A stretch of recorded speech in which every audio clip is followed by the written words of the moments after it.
Então vamos lá, a aula de hoje é Romanos 6, de 1 a 11. Abra aí a sua Bíblia aí, já deixe já preparado para a gente poder entrar no nosso estudo, tá? Vou começar orando e a gente entra aqui no assunto. Senhor, muito obrigado por essa manhã, pela graça que o Senhor nos dá da gente poder estudar a Tua Palavra. Que o Teu Espírito Santo promova, Deus, discernimento, Deus, na nossa mente. O Senhor nos desperte, Deus, um amor maior pelo Senhor. E o Senhor nos ajude, Deus, a vivermos como pessoas vivas para o Senhor, Deus, e mortos para o pecado, como a gente vai ver hoje. Nos concede a Tua paz, a Tua alegria nesse dia, em nome de Jesus. Amém. Então vamos lá, Romanos 6, de 1 a 11. A gente tinha pensado aqui na ideia do momento de intercessão, né? Mas a gente ainda tem... tentar fazer isso vingar um pouco de maneira mais firme. Vamos ver, esperar também o pessoal está aqui.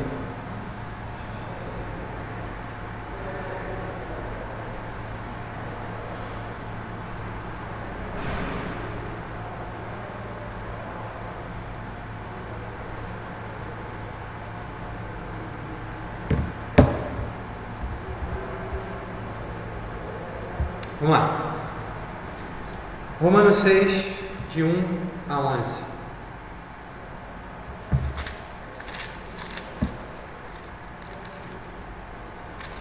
Diz assim o texto: Que diremos, pois? Permaneceremos no pecado para que seja graça mais abundante? De modo nenhum. Como viveremos ainda no pecado, nós, os que para ele morremos? Ou porventura ignorais que todos nós que fomos batizados em Cristo Jesus fomos batizados na sua morte? Fomos, pois, sepultados com ele na morte pelo batismo, para que, como Cristo foi ressuscitado dentre os mortos, pela glória do Pai, assim também andemos nós em novidade de vida. Mateus, fecha a porta, por favor.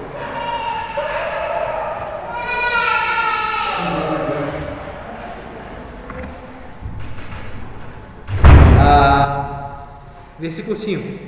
Porque se fomos unidos com ele na semelhança da sua morte, certamente seremos também na semelhança da sua ressurreição, sabendo isto, que foi crucificado com ele o nosso velho homem, para que o corpo do pecado seja destruído, e não sirvamos o pecado como escravos. Porquanto quem morreu está justificado do pecado. Ora, se já morremos com Cristo, cremos que também com ele viveremos, sabedores de que, havendo Cristo ressuscitado dentre os mortos, já não morre. A morte já não tem domínio sobre ele. Pois quanto a ter morrido, de uma vez para sempre morreu para o pecado, mas quanto a viver, vive para Deus. Versículo 11 para fechar. Assim também vós, considerai-vos mortos para o pecado, mas vivos para Deus em Cristo Jesus. Então, que Deus nos abençoe aí nessa manhã, tá bom? Aline, qualquer coisa me fala aí, a gente para e a gente vai debatendo, tá? Tem aqui ativar o meu som. Beleza. Vamos lá. Então, a gente viu aqui na aula passada a ideia das duas humanidades, né? Eu ainda não postei a aula lá, mas essa semana, se Deus quiser, eu vou conseguir enviar. E a gente viu a ideia de nós estávamos em Adão, não é isso? Nascemos em Adão e depois passamos a estar em Cristo quando nós nos convertemos, né? Hoje, na aula de hoje, a gente vai ver a ideia de que Paulo começa com uma questão. Na verdade, é como se ele estivesse debatendo uma crítica. Olha lá, versículo 6:1. Ele vai dizer assim: Que diremos, pois? Permaneceremos no pecado para que seja graça mais abundante? Aí você pensa assim, mas por que Paulo falou isso? Aí eu queria levar você lá para o capítulo 5, quando ele fala, né? Romanos 5:20. Sobreveio a lei para que avultasse ou aumentasse a ofensa, mas onde abundou o pecado, superabundou a graça. A gente já viu aqui, em algumas aulas anteriores, que Paulo era acusado de uma mensagem libertinosa. Não é isso? Por quê? As pessoas pensavam assim: isso é muito bom para ser verdade. Você recebeu uma salvação sem você ter que fazer nada para ser salvo, é muito bom para ser verdade. E aí eu queria colocar essa ideia, esse questionamento a vocês aí na aula, né? pensando sobre isso. E aí, o Evangelho é muito bom para ser verdade? Pode falar, Thalene, também. Vai. Na verdade, eu creio que tudo bem, nós somos salvos pela graça, né? Um favor imerecido, nesse conceito básico, mas não foi de graça. Sim. Né? Então, para se entender a história da redenção, né? E principalmente entender, não sei se a gente está me ouvindo, mas entender que Deus deu o seu Filho unigênito, você passa a perceber que entender o que significa Cristo ter encarnado, ter sido crucificado, Deus puro, santo, né? Aí aquela ideia que a gente já debateu aqui, do seu suor, né? Sangue, em sangue, né? Ter a ideia de, poxa, se nós já consideramos que somos pecadores, o pecado é tão, assim, uma rebelião realmente contra Deus, imagina Deus que é santo não há sobre si, né? Os pecados. Então, quando você entende toda essa conjuntura, você passa a perceber, poxa, você passa realmente a dar graças a Deus, a dar valor ao que foi feito por nós. Então, eu acredito que é mais ou menos por aí, né? Então, apesar de realmente nós sermos pecadores, e nada que nós poderemos fazer, poderemos mudar isso, ou seja, nós estamos realmente em direção ao inferno, eu creio que, se entendendo toda essa história, toda a conjuntura por detalhes, torna a graça de Deus assim, algo sublime, né? Porque, só para terminar, a gente possa entender a graça de Deus, né? Ter a sua noção, a gente precisa fazer esse contraste com toda essa pecaminosidade. Aquela ideia do fruto de figueira. Para se entender a graça de Deus, é preciso compreender a condição de vulnerabilidade humana. Eu acho que é mais ou menos por aí. Bom, a Aline quer falar sobre isso? Não?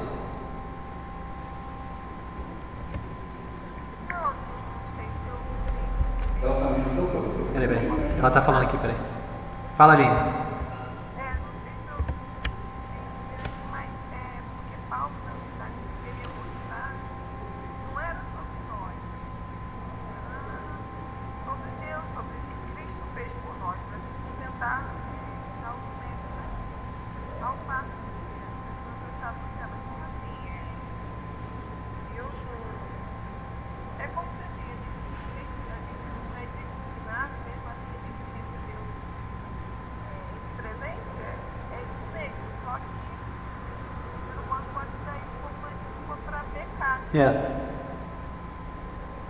É isso aí. Bom, então o que a gente está vendo hoje é o seguinte: é como se Paulo já estivesse se precavendo aqui de uma acusação realmente de libertinagem, tá? E aí o termo que o John Stott pontua é a ideia do antinomismo. Lembra disso? Antinomismo? Não, lembra, Aline, do antinomismo? Bom dia, senhorita. Aline, eu não tô, teu áudio está muito baixo, qualquer coisa coloca por mensagem, tá? A ideia do antinomismo é aquela ideia da negação da lei, né? Anti, né? A ideia de rejeitar, pode ser o sem, né? Ou em lugar de, né? Aí, nomismo, no caso, representando a ideia da lei, né? Então, aqueles que rejeitam a lei, é como se ela se tornasse algo inútil. Então, Paulo já foi acusado disso, lá no capítulo 3, versículo 8, quando dizem assim: e por que não dizemos como alguns caluniosamente afirmam que o fazemos? Pratiquemos males para que venham bens. A condenação destes é justa. Ou seja, alguns, de maneira caluniosa, né, ou de maneira mentirosa, afirmavam que Paulo e aqueles que pregavam o evangelho com ele diziam que os homens tinham que praticar o mal para que viesse o bem. E aí ele está indo justamente no mesmo sentido, no capítulo 6, quando ele começa a rebater essa crítica, né? Que diremos, pois? Já que onde aumentou o pecado, abundou o pecado, superabundou a graça, então vamos fazer o seguinte: já que quanto mais pecado, mais graça, vamos pecar para que haja mais graça, não é isso? É isso, Juliana? Muito bem. Então, a ideia é justamente de maneira nenhuma, né? A resposta que ele vai dizer: como é que nós vamos permanecer no pecado, nós os que para ele morremos? Então, é comum você ver, inclusive hoje, né, assim, depois de tanto tempo de história cristã, depois de tanto tempo de doutrinas bíblicas bem ensinadas, é muito comum quando você fala da salvação, a pessoa falar assim, mas é fácil demais, eu não sou salvo por aquilo que eu faço, eu não faço nada para ser salvo. Eu lembro de alguns tempos atrás, né, na EBD, justamente já teve esse questionamento, na nossa EBD de jovens, né? Quando a gente falou, né, no caso eu estava dando uma aula e eu mencionei a ideia de que a salvação você não faz nada. Você não faz nada para ser salvo, né? E aí a pessoa falou assim, mas aí é muito fácil, né? Porque aí eu sou salvo e vivo como eu quero, não é isso? Então essa é uma ideia equivocada que algumas pessoas têm, achando que se a salvação é tão boa assim, é boa demais para ser verdade, eu posso fazer o que eu quero com isso. E na verdade a gente vai ver que não é por aí. Por quê? Porque há alguns, lembra que eu sempre falo aqui da ideia dos pressupostos? Os pressupostos, que é aquilo que a gente acredita, né, de maneira bem básica, eles vão moldar aquilo que eu penso, né? Então, se eu tenho um pressuposto assim, equivocado, eu posso até fazer um raciocínio muito bem lógico e tudo mais, mas o resultado vai ser errado, né? Sempre falo isso aqui, preste atenção, quais são os seus pressupostos? A gente tem firmado isso, né? Quais são os nossos pressupostos? De que Deus é bom, de que Deus é justo, de que a palavra de Deus ela é inerrante, ela é infalível, ela é suficiente. São os nossos pressupostos, certo? E eles norteiam todo o nosso raciocínio. Aí eu preciso ter um pressuposto correto, um raciocínio correto, para poder chegar numa conclusão correta. Se eu tenho alguma dessas duas coisas aqui diferentes, a minha conclusão já vai ser equivocada. Beleza? Fácil de entender, Juliana? Acordou tarde hoje, né? Tá bom. Seu pai estava desde cedo. Ele foi te buscar depois, é isso? Vamos lá. Então, ele vai dizer, né? Versículo 2: de modo nenhum. Como é que um crente vai permanecer no pecado? Porque ele vai dizer, como viveremos ainda no pecado, nós os que para ele morremos? Aí esse termozinho, né, de maneira nenhuma, a gente já tem visto aqui, né? É como se Paulo tivesse revoltado, né? Tipo assim, isso é impossível, isso é inconcebível. De maneira nenhuma. Como é que um crente que já foi salvo do poder do pecado, ou melhor, do domínio do pecado, como é que ele pode ainda desejar o pecado e continuar no pecado, se ele já morreu para o pecado? Então a nossa salvação significa isso, né? Nós fomos salvos e nós, consequentemente, morremos para o pecado. E a gente vai pensar hoje nisso, né? O que significa essa ideia de morrer para o pecado? A gente vai trabalhar esse ponto hoje.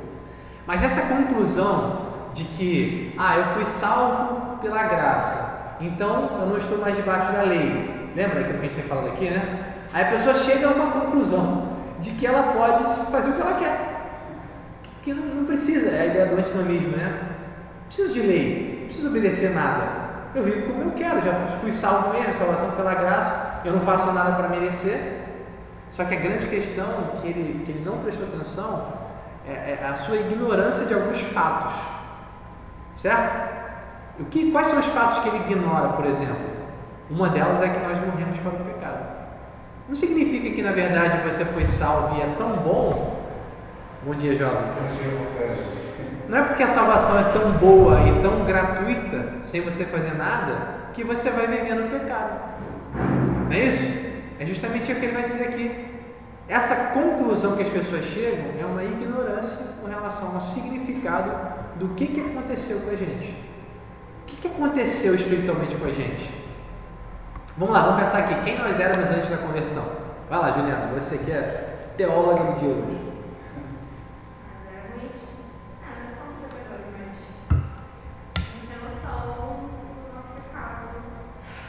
O que mais? Fale aí outros termos. Quem nós éramos antes de Jesus? Consequentemente, inimigos de Deus. Inimigos de Deus. O que mais que a gente pode pensar aí? Pode falar, tá, Aline? Estou vendo aqui. Quem nós éramos antes da conversão a Jesus? O que nos representava? Né? O que nós éramos descritos como? Falou, inimigos de Deus, não sabíamos, né? Isso que você falou, né? Não tínhamos noção do que significava. Mortos, o que mais a gente pode pensar? cabelo novo. Tá bonito, cara. Então a ideia é de que nós éramos vistos por Deus, né? Como alguém que de fato era mal mesmo, né? Nós éramos vistos como seres que escolheram a maldade, né? E a rebeldia contra Deus, certo? E pela sua infinita misericórdia Ele nos salva, sem que nós façamos nada para merecer a salvação, né? A gente já tem visto aqui que as nossas obras, né? A nossa obediência à palavra de Deus, aos caminhos de Deus, aos seus mandamentos, elas são uma consequência da nossa salvação, elas não são um pré-requisito. É muito fácil entender quando a gente coloca na frase, né? Eu não faço algo para ser salvo, eu faço algo porque fui salvo. Se você parar para pensar, um bebê quando nasce, o que ele faz? Ele chora. Mas ele chora para nascer? Não, ele chora porque nasceu. Não é isso? Ele não nasce, ele não chorou para ter que nascer. Entendeu? O choro foi uma consequência dele ter nascido. E a mesma coisa com a gente, né? Espiritualmente. As nossas boas obras, a nossa obediência à lei de Deus, ela é uma consequência do nosso nascimento espiritual. Eu não faço para ser salvo. Eu fui salvo, então eu passo a obedecer a Deus. Porque antes eu não era capaz de fazer isso. Correto? Beleza? Estamos tranquilos até aqui? Então falar essa ideia de que eu vou viver no pecado então, porque é muito fácil, isso é uma ignorância sobre o significado do que aconteceu com a gente, né? Do que aconteceu com Jesus. Uma coisa interessante, né? O John Stott vai pontuar aqui, até a ideia do texto vai mostrar a ideia do batismo. Qual o significado do nosso batismo? Né? A gente vai ver hoje. O que significou você ter descido as águas, né? No nosso caso aí por imersão, e ter levantado das águas? O que significa isso? Tem gente que às vezes não presta atenção no que significa isso. E elas afirmam, né? Então é muito fácil, então eu vou viver do jeito que eu quero. Por quê? Porque eu não preciso fazer nada para ser salvo. Muito fácil. É isso? Não, não é isso. Então quem ama a Deus não deseja viver no pecado. Eu coloquei toda aula eu coloco aqui umas frases de efeito, né? Vai que Deus usa, né? Quem ama a Deus não deseja viver no pecado. Essa conclusão parte de um coração muito apegado aos prazeres da vida. Normalmente, você vai ver pessoas falando isso, normalmente elas são novas convertidas, ou elas são às vezes até velhas de igreja, mas ainda estão apegadas a muitas coisas mundanas. Parte de às vezes de uma ignorância que permanece, né? Mas só que se você parar para pensar, o âmago dessa frase está o interesse em pecar. Se eu sou de Deus, se eu sou uma pessoa convertida, que ama a Deus, o que eu quero? Quero agradar a Deus, quero viver em santidade. Eu não quero ficar pecando. Eu não quero uma desculpa para pecar. E tem gente que usa a graça como isso, né? Não, eu não estou debaixo da lei, eu estou debaixo da graça. Ou seja, Jesus me salvou, eu não preciso ficar sendo legalista e ter que obedecer a lei. Mas isso não tem nada a ver, né? Por quê? Porque a pessoa ainda está apegada ao pecado. Ela quer pecar, ela só quer uma desculpa para poder pecar sem que a consciência dela fique atribulada, né? Então preste atenção, normalmente isso acontece por essa ignorância e por esse apego, né, aos prazeres da vida, né? Uma coisa eu tenho pensado muito a ideia, né? O crente, quanto mais ele caminha com Deus, ele é marcado por um desejo das coisas de Deus.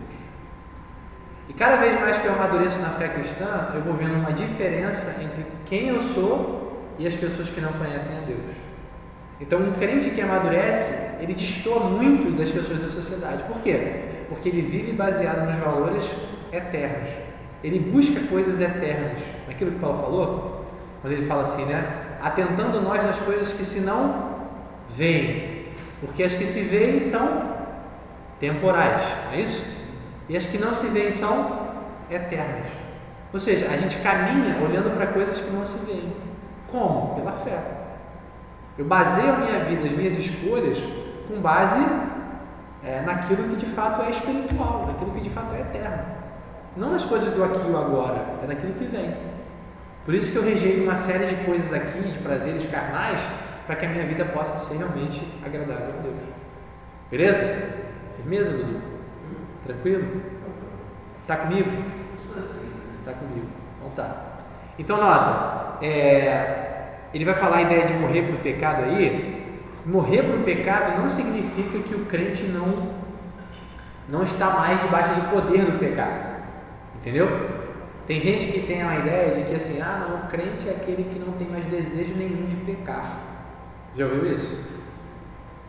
Se eu sou convertido, se eu sou de Deus, eu não vou ter mais desejo de pecar. Cara, uma vez, eu estava ouvindo um pastor dando um seminário e ele falou que não tem problema de dar carona para uma moça, por exemplo, né? Se você é casado, seja lá como for, qual é o problema de dar carona para uma moça?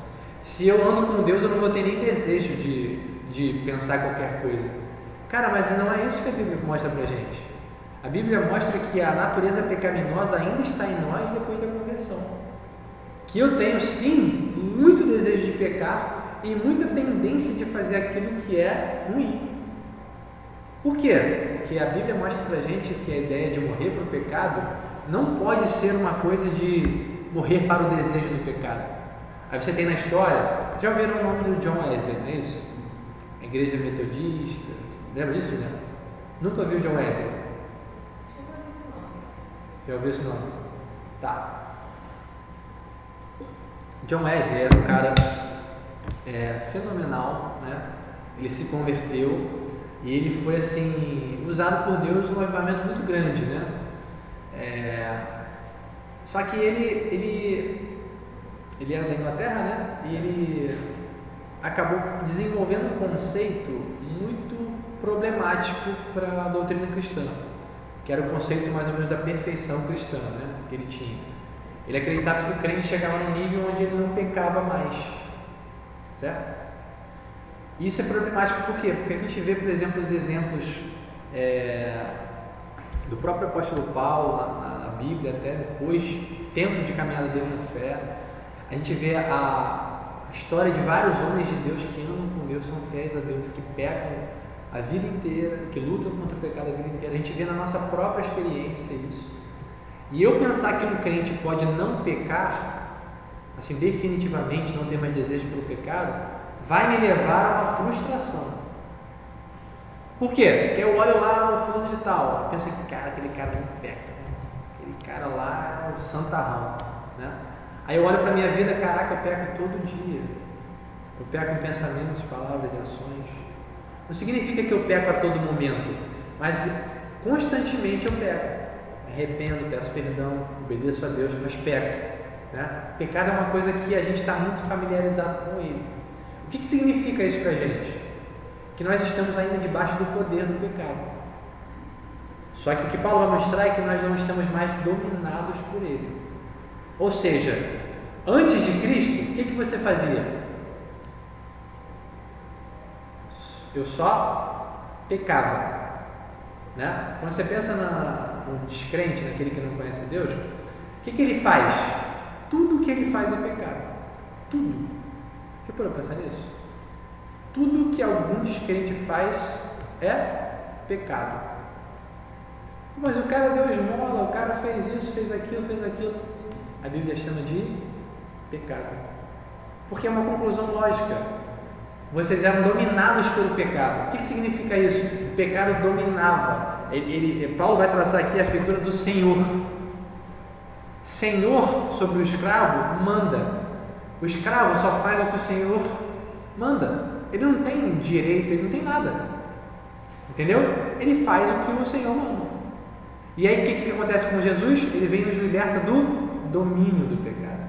Agora a gente pode não pecar, mas a gente continua pecando e muito, né? Só que cada vez menos, cada vez mais lutando, abandonando pecados, certo?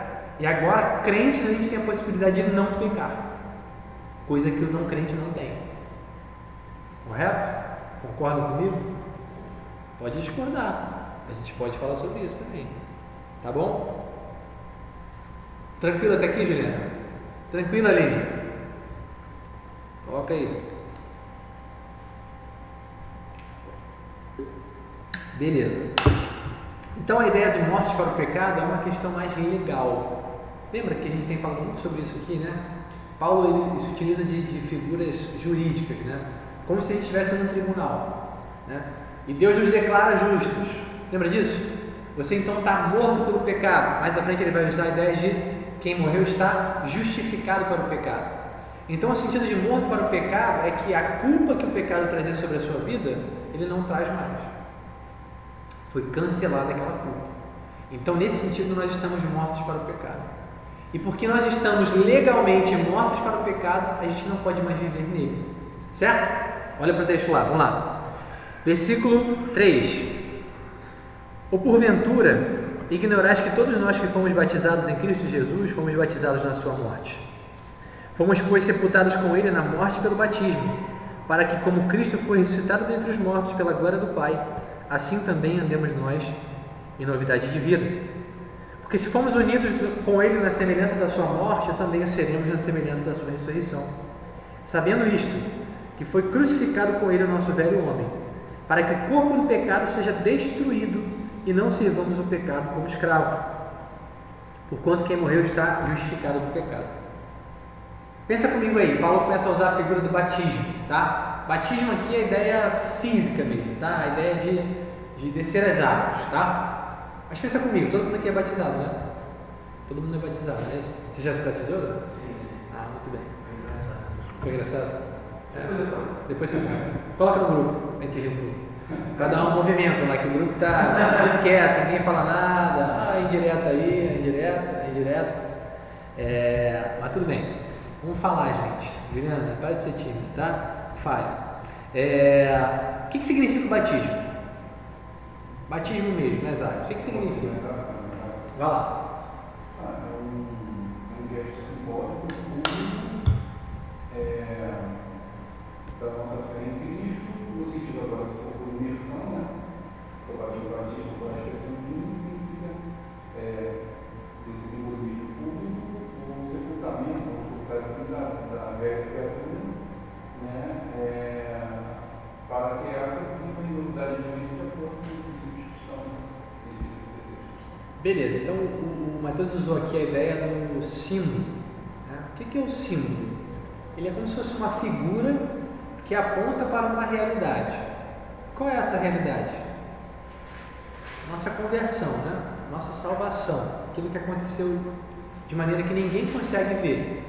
E aí o batismo ele funciona como um símbolo. Deixa eu ler aqui o que a Aline colocou, peraí. A ideia da imersão dá sentido de morte e o retorno a um novo nascimento. Isso aí, perfeito. Então, esse símbolo, né, do que aconteceu dentro da gente, que o Espírito Santo operou, é o batismo. Então, de maneira bem sucinta, né, ele é uma confissão pública. Então, quando eu vou para o batismo e desço as águas, o que eu estou fazendo ali? Eu não estou entrando simplesmente para uma comunidade cristã, ainda que isso seja uma realidade, mas eu estou fazendo um anúncio. Eu estou mostrando para as pessoas que estão presentes e, consequentemente, para toda a sociedade que eu desci as águas, né? Pegar o que a Aline falou aqui. Desci as águas. Eu morri, não é isso? E quando eu volto nas águas, o que acontece? Eu ressuscito, né? Eu nasci de novo. Beleza? Sim, o significado básico do batismo é esse. Eu morri para a minha própria vida e agora eu ressuscitei para uma nova vida e eu vivo para Deus. Beleza? E aí Paulo vai pegar essa figura dos cristãos que se batizaram com Cristo e vai dizer, olha, vocês que estão falando, por exemplo, que é possível, né? Ou vamos permanecer no pecado, para pensar no que significou o seu batismo, correto? Se o seu batismo foi um anúncio que você deu a todo mundo, que você tinha morrido com Jesus e tinha ressuscitado para Deus, como é que você vai permanecer no pecado? Ele vai falar o seguinte, você ignora que você foi sepultado com Ele? Olha lá o texto. Você ignora, né? Aí, versículo 4. Fomos sepultados com Ele na morte pelo batismo. Ou seja, o Mateus colocou aqui, né, o nosso sepultamento. Aí o John Stott vai falar, né, que o batismo ele é como se fosse o nosso funeral. Você foi no seu próprio funeral, correto? Só que a grande questão é que você não ficou lá morto. Você pôde ressuscitar. Pensa na figura do funeral. Você morreu. Aí você foi lá para o cemitério do Cacuia. Aí as pessoas lá estão velando você. Só que imagina, você daí naquele momento ressuscita. Só que essa ressurreição não é uma ressurreição para a mesma vida que você tinha antes. É para uma vida diferente, que é o exemplo que ele vai dar de Jesus. Olha que interessante. Fomos sepultados com ele na morte pelo batismo, para que, como Cristo foi ressuscitado dentre os mortos, pela glória do Pai, assim também andemos nós em novidade de vida. Você foi ressuscitado não para a mesma vida. Lembra Lázaro? Lembra disso? O que aconteceu? Ele morreu, depois de 4 dias Jesus chegou e disse: vem Lázaro. Essa palavra é muito forte de Jesus, né? Lázaro, vem fora. Ele ressuscitou para a mesma vida que ele tinha. E Lázaro morreu depois. A gente não tem relatos de que ele foi assunto aos céus, né? Porque ele era pecador. Então ele morreu de novo depois. Mas Jesus não. E o que aconteceu na nossa vida é justamente semelhante ao que Jesus disse. Deixa eu ver o que a Aline colocou aqui. Pode-se afirmar que os casos em que a pessoa... É uma pergunta, né? Pode-se afirmar que os casos em que a pessoa se afasta ou se entrega ao pecado novamente dão indícios que na realidade não houve conversão? Exatamente. Se a pessoa se afasta de maneira definitiva e se entrega ao pecado novamente, é um indício sim de que ela nunca se converteu. Estão entendendo a ideia? Depois de batizar. Depois de batizar, né, Aline?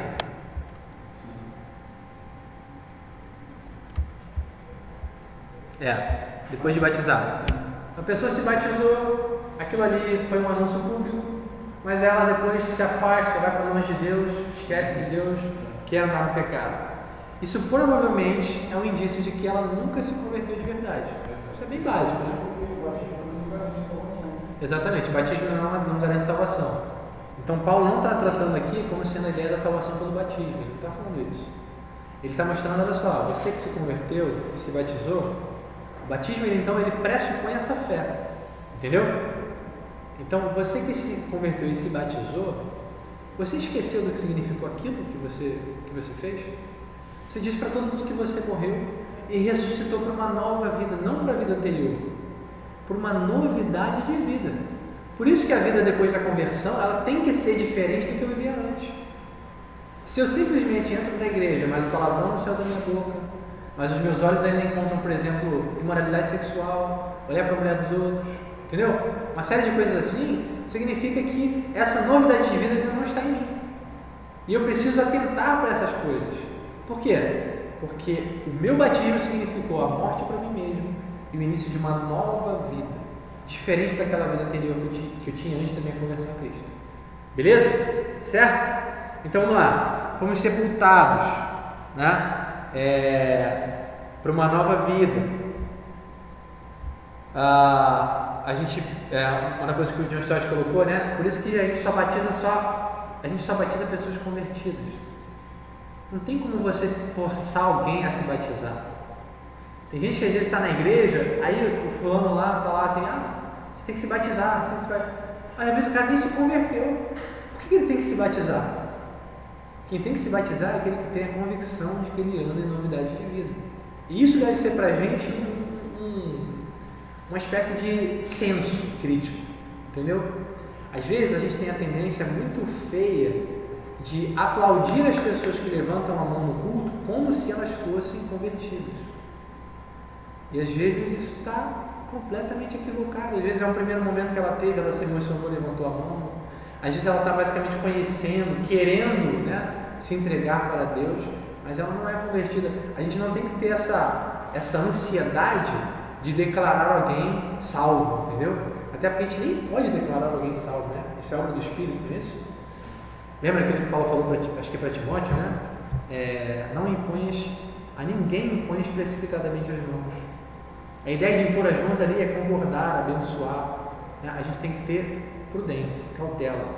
Cada um tem um tempo, né? E Deus opera na vida das pessoas.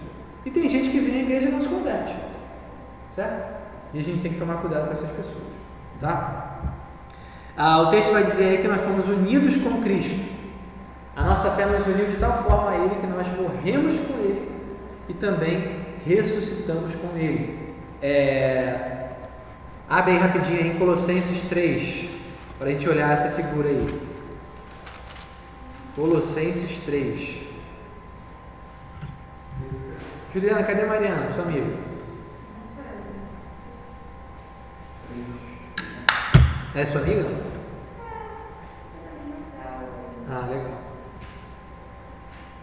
Colossenses 3, de 1 a 4, na verdade. Portanto, se fostes ressuscitados juntamente com Cristo, buscai as coisas lá do alto, onde Cristo vive assentado à direita de Deus. Pensai nas coisas lá do alto, não nas que são aqui da terra, porque morrestes e a vossa vida está oculta juntamente com Cristo em Deus. Quando Cristo, que é a nossa vida, se manifestar, então vós também sereis manifestados com Ele em glória. Ou seja, Paulo está mostrando para aqueles convertidos ali da igreja de Colossos, né, que eles tinham sido unidos com Jesus de tal maneira que aquilo que aconteceu com Jesus aconteceu com todo crente. E o que significa isso? Que nós morremos, certo? É a figura do que aconteceu com Jesus. Nós morremos com Ele, porque fomos unidos com Ele. A fé, ela de tal maneira, eu vou colocar aqui, né? Lembra? A fé, ela é o quê? Um fim em si mesmo? Em si mesmo? O que ela é? Eu falei algumas vezes aqui, o que significa isso?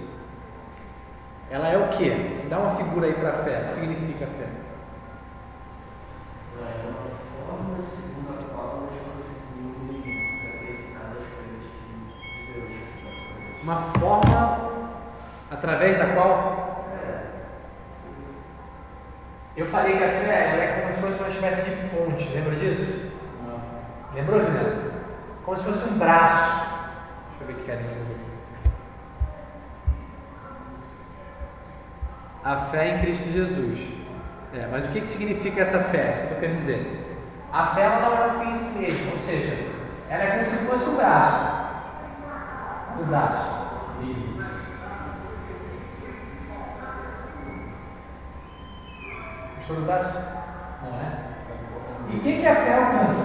Muito feio, né? O que a fé alcança? Fala aí. A fé alcança Jesus. Colocando a cruz aqui da ideia de Jesus crucificado, né? A fé, na verdade, ela me conecta com Jesus. E pela fé eu sou unido com Jesus. Ou seja, quando eu creio em Jesus, é como se Deus pegasse o meu eu e o eu de Jesus e condensasse, entendeu? Fizesse como se a gente fosse uma coisa só. Entendeu a ideia? Nós fomos unidos com Jesus. Então, inseparadamente, nós permanecemos com Ele. É por isso que Deus hoje te vê como filho, por exemplo. Quando Ele olha para... A gente tem muito costume de falar isso, né? Quando Deus olha para a minha vida, Ele vê quem? Jesus. Por quê? Eu fui unido com Ele. Eu recebi pela fé a sua justiça. Ou seja, o título que Ele alcançou, eu recebo pela fé. Por quê? Porque a fé me faz estar unido com Ele. Entendeu? De maneira que aquilo que aconteceu com Ele, aconteceu comigo também. Certo? A gente tem que ter uns cuidados aqui, porque a gente não estava na cruz, pessoalmente. Mas a gente estava sendo representado por Jesus na vida da cruz. Aí o John Stott contou uma coisa muito interessante. É o seguinte, Jesus ele nos substituiu na cruz, mas Ele também nos representou. Ou seja, não é o fato de que Ele foi e a gente ficou só olhando, mas que Ele foi e sofreu no nosso lugar, mas também nos representou, de maneira que os benefícios que Ele teve, a gente pode ter também. É uma coisa meio doida, né? Mas a ideia é essa: a fé, ela atinge Jesus e nos faz unidos com Ele. Versículo 5: fomos unidos com Ele na semelhança da sua morte, ou seja, foi similar ao que nós vivemos, porque nós estamos unidos com Ele, tá? O seremos também na semelhança da sua ressurreição. Quando ele usa esse termo de semelhança aqui, o John Stott até pontua que é um pouco difícil entender o que significa essa semelhança da morte, semelhança da ressurreição. Mas se você olhar para o contexto aqui, Paulo está mostrando como é parecido, ou como é parecida a nossa vida com a vida de Jesus. O que acontece conosco hoje, em termos espirituais, foi o que aconteceu com Jesus em termos físicos e espirituais, por assim dizer, tá? Então é muito semelhante.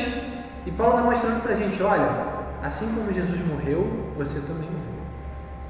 Assim como Jesus ressuscitou, mas não ressuscitou para a mesma vida, ressuscitou para uma nova vida, assim também você. Então nós fomos sepultados com Ele na morte pelo batismo, certo? E se nós fomos unidos com Ele na semelhança da sua morte, nós também seremos unidos com Ele na semelhança da sua ressurreição. Não adianta dizer que eu morri com Jesus ou para a minha vida e não querer fazer parte dessa nova vida, que é uma vida que agrada a Deus. Entendeu a ideia? Está meio confuso? Fala aí. Pode falar, Jana. Está indo? Está dando para entender? Tá. Não está muito teológico não, né?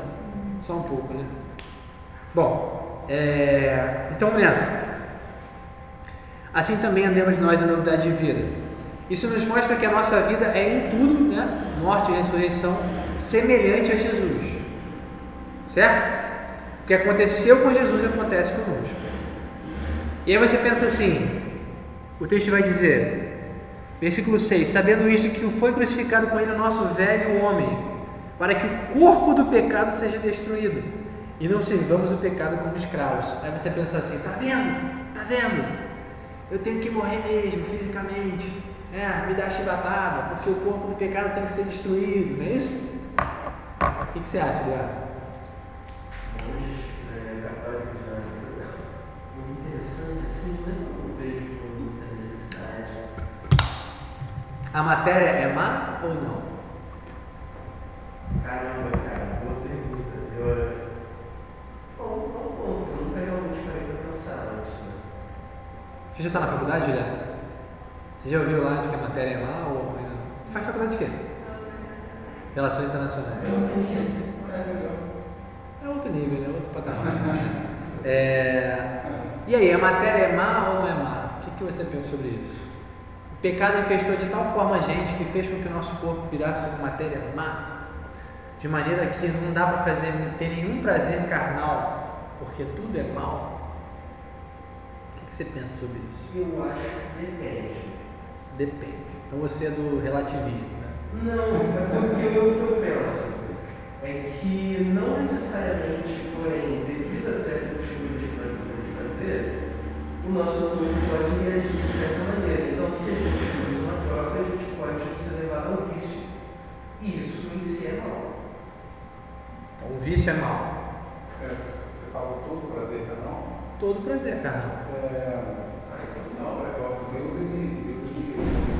criou Adão e Eva, fisicamente falando, digamos assim, a mulher possui sua estrutura, né? Humana, sua anatomia, está sendo informal. Situações que proporcionam o prazer carnal, só que ele passa a ser considerado pecado a partir do momento que é feito de forma contrária, né, à vontade de Deus. Então, por exemplo, acho que a gente está trabalhando até uma aula. A relação sexual entre um homem e uma mulher é uma situação pecaminosa, caso ocorra fora do leito matrimonial. Mas caso ocorra no casamento, ela não só é abençoada, como incentivada pela própria Deus. Então, vai depender, né, nesse caso, quando ela é feita, nesse exemplo, né, do prazer. Então, Mateus está colocando aqui a ideia de que os prazeres que Deus nos deu, eles não são malignos em si, né? Por quê? Você tem uma ideia aí, agora me falha a memória, né? Na história de pessoas que justamente entendiam como a matéria sendo má. Uma ideia sendo o espírito é bom, né? Mas a matéria ela é má. Talvez até uma ideia meio platônica, né? Da separação, né? Como se a ideia de o corpo sendo meio que a prisão da alma, né? Só que na verdade o corpo ele é um instrumento que Deus criou para que o homem se relacione com os seus semelhantes, com o próprio Criador, com a natureza, né? O corpo ele é um instrumento que não é mal em si, entendeu? Por isso que o crente pode ter prazeres nessa vida, desde que eles sejam de acordo com a vontade de Deus. Então, as coisas que Deus criou são boas, certo? Qual é o problema? É a gente deturpar aquilo que Deus criou. Uma ideia que o Mateus colocou, né? O sexo é algo que Deus criou como sendo algo bom ou como sendo algo pecaminoso? Tem gente que acha que sexo é algo pecaminoso. Mas na verdade isso é uma afronta ao que Deus criou. Por quê? Porque Deus criou o sexo como sendo algo bom, para ser feito dentro do casamento. E aí como é que a gente transforma isso em algo ruim? A gente pega, tira o sexo do contexto do casamento e faz com que ele se transforme em algo simplesmente para eu me aliviar ou para eu ter prazer de acordo com o que eu quero. Aí eu passo a usar as pessoas, né, para o meu próprio benefício. E o que acontece? Eu estou deturpando algo bom que Deus criou. Então, a partir dessa linha de raciocínio, né, a matéria não é má em si. Entendeu? Então a gente vai ver a ideia do que significa o corpo do pecado. Não é para eu destruir o meu corpo, tá? Mas vamos pensar no que o versículo está falando aí. 10:1. Foi crucificado com ele o nosso velho homem. Quem é o nosso velho homem? Explica aí.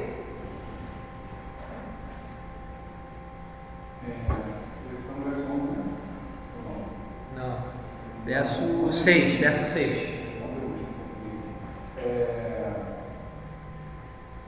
Eu creio que seja a nossa vida, né, antes de Cristo, né?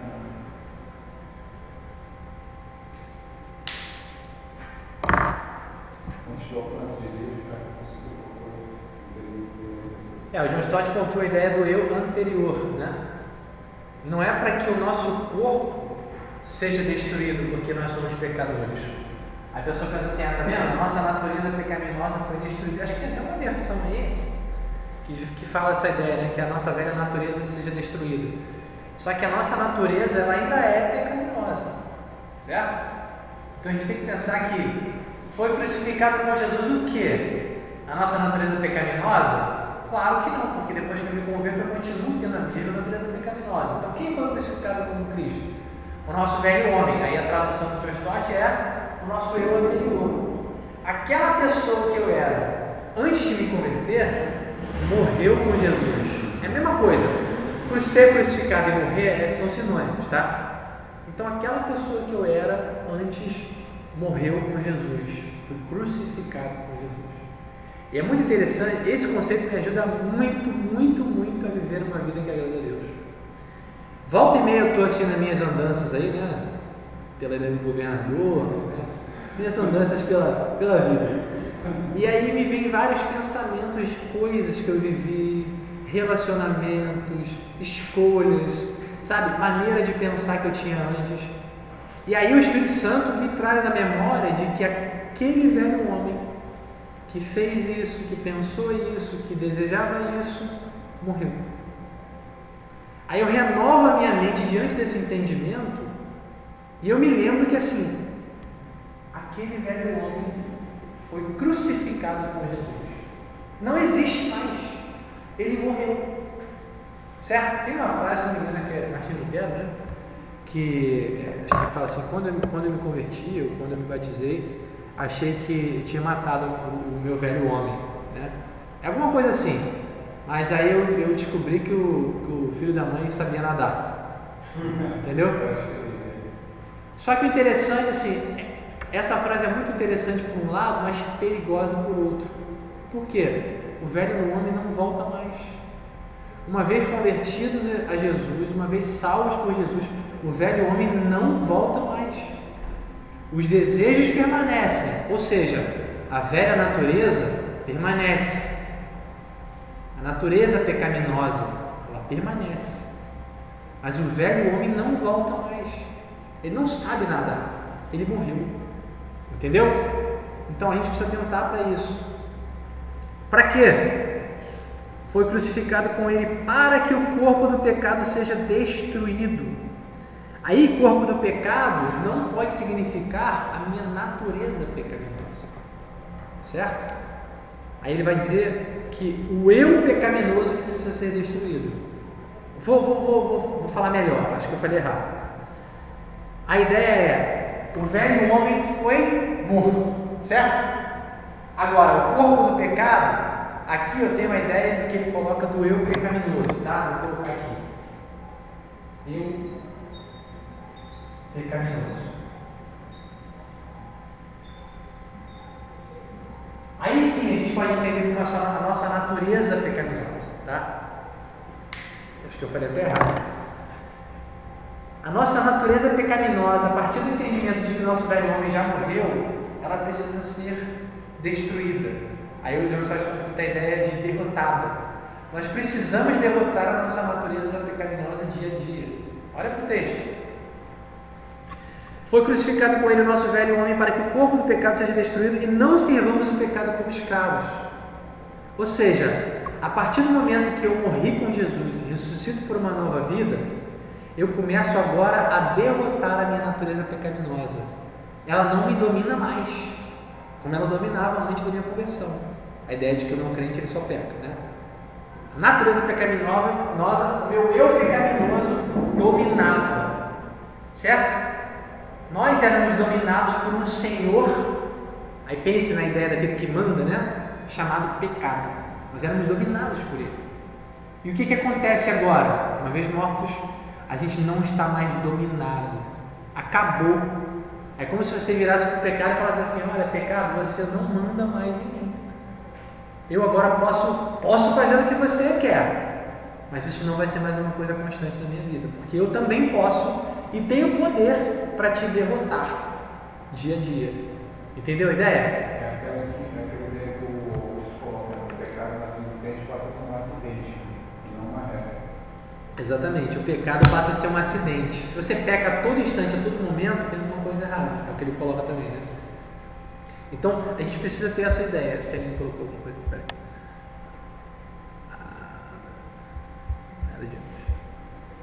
Certo? Então, pense nisso. Isso ajuda muito a gente na nossa caminhada com Deus a se lembrar de quem nós somos, do poder que nós temos em Jesus, pelo Espírito Santo, de dizer não para o pecado. Certo? Por quê? Porque não estamos mais debaixo do domínio, tá? Então, o pecado aí é visto como uma ideia de um Senhor, né? A gente fazia tudo o que ele mandava. E por fim, versículo 8, ele fala no 7 ainda, né? Quem morreu está justificado do pecado. Lembra da ideia legal? Né? Nós tínhamos um relacionamento com o pecado que era sem fim. Ele mandava, a gente obedecia. Como é que se resolve um problema desse? Olha, um dos dois tem que morrer. É o que o Augusto coloca, né? Um dos dois tem que morrer. Ou morre o Senhor ou morre o escravo. Quem morreu? Nós morremos. Nós morremos para o pecado. Então esse relacionamento de autoridade que ele tinha sobre nós acabou. Nós não estamos mais debaixo do pecado, nós somos justificados dele. Então legalmente acabou. O poder dele ainda nos influencia, mas nós temos essa legalidade de dizer não. Acabou isso, beleza? Versículo 8 agora, finalmente. Se já morremos com Cristo, cremos que também com ele viveremos. Sabedores de que, havendo Cristo ressuscitado dentre os mortos, já não morre, a morte já não tem domínio sobre ele. Pois quanto a ter morrido de uma vez para sempre, morreu para o pecado, mas quanto a viver, vive para Deus. Assim também vós, considerai-vos mortos para o pecado, mas vivos para Deus em Cristo Jesus. Se morremos, então nós viveremos. A ação completa de Jesus, ela se reflete na nossa vida. Ele morreu e ressuscitou. Não pode a gente dizer que morreu, mas não passamos a viver uma nova vida para Deus. Certo? Então, a nossa morte espiritual ela está associada com a nossa ressurreição, sempre. Sempre na vida do cristão, as duas coisas estão juntas. Eu não posso ter morrido para a minha vida sem ter ressuscitado para uma nova vida, sem andar em novidade de vida, entendeu?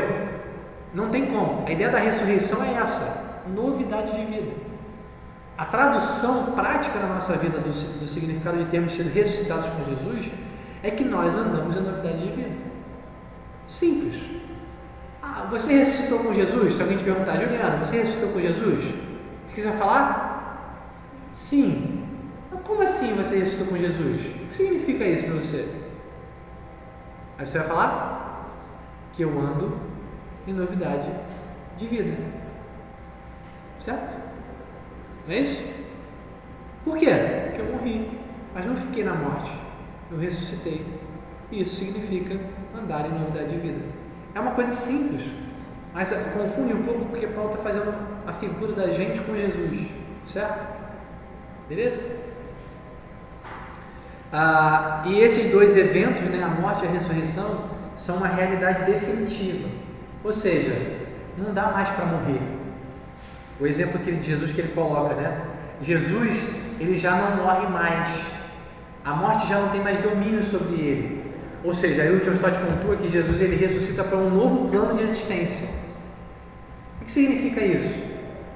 Que se antes havia a possibilidade de Jesus morrer, tanto que ele se entregou e morreu, é isso, no nosso lugar, agora, depois de sua ressurreição, já não morre mais.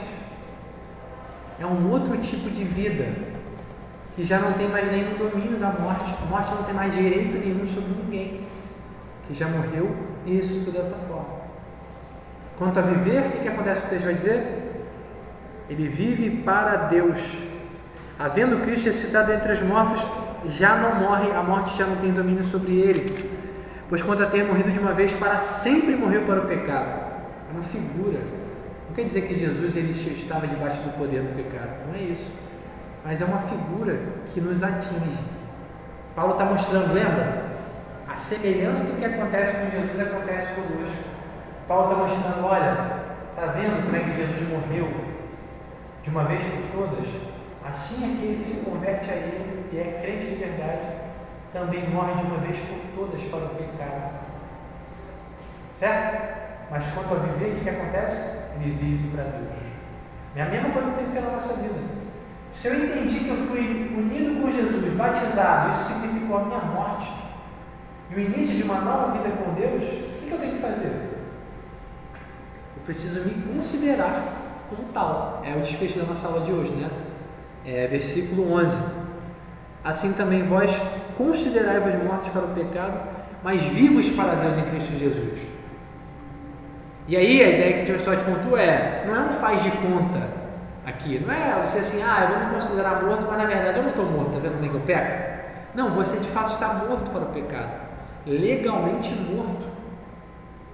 Espiritualmente você morreu, e morreu para o pecado, certo? Então considere-se como tal, considere-se como morto para o pecado e vivo para Deus. Por quê? Isso é algo que vem só para me ajudar? Não, isso é o que você de fato é.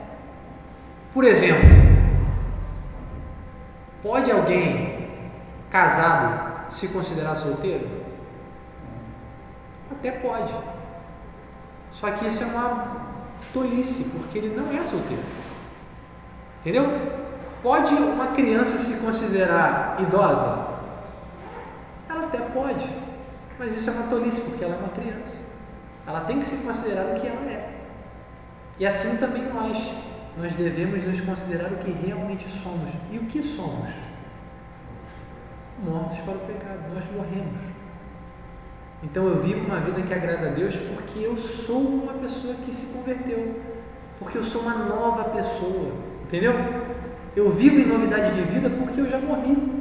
Então eu preciso me considerar como sendo essa nova pessoa. Então sempre que eu me confrontar com o pecado, eu tenho que me lembrar disso. Quem eu sou?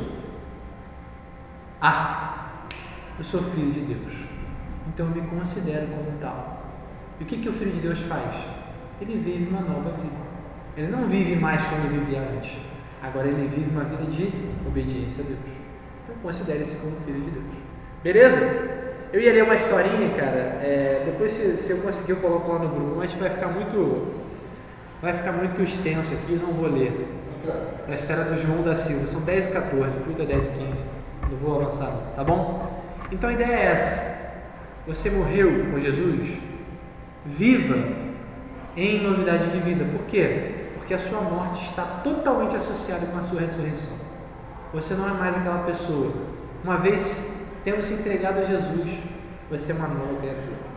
Beleza? Vamos orar para a gente finalizar? Pai, obrigado por essa manhã, pela Tua palavra que nos dá tanta certeza, tanta clareza, que nos alimenta, que nos protege dos enganos, que nos ensina a viver uma vida que agrada ao Senhor. Que nesse domingo, Deus, que nessa semana o Teu Espírito Santo possa falar ao nosso coração, que o Senhor fale conosco no culto, que o Senhor abençoe a palavra, Deus, Pastor Maurício, Que seja um tempo, Deus, rico na nossa comunhão como igreja, Deus. Tem misericórdia de nós e nos abençoa em nome de Jesus. Amém. Então é isso, gente. Deus abençoe e vamos para o culto.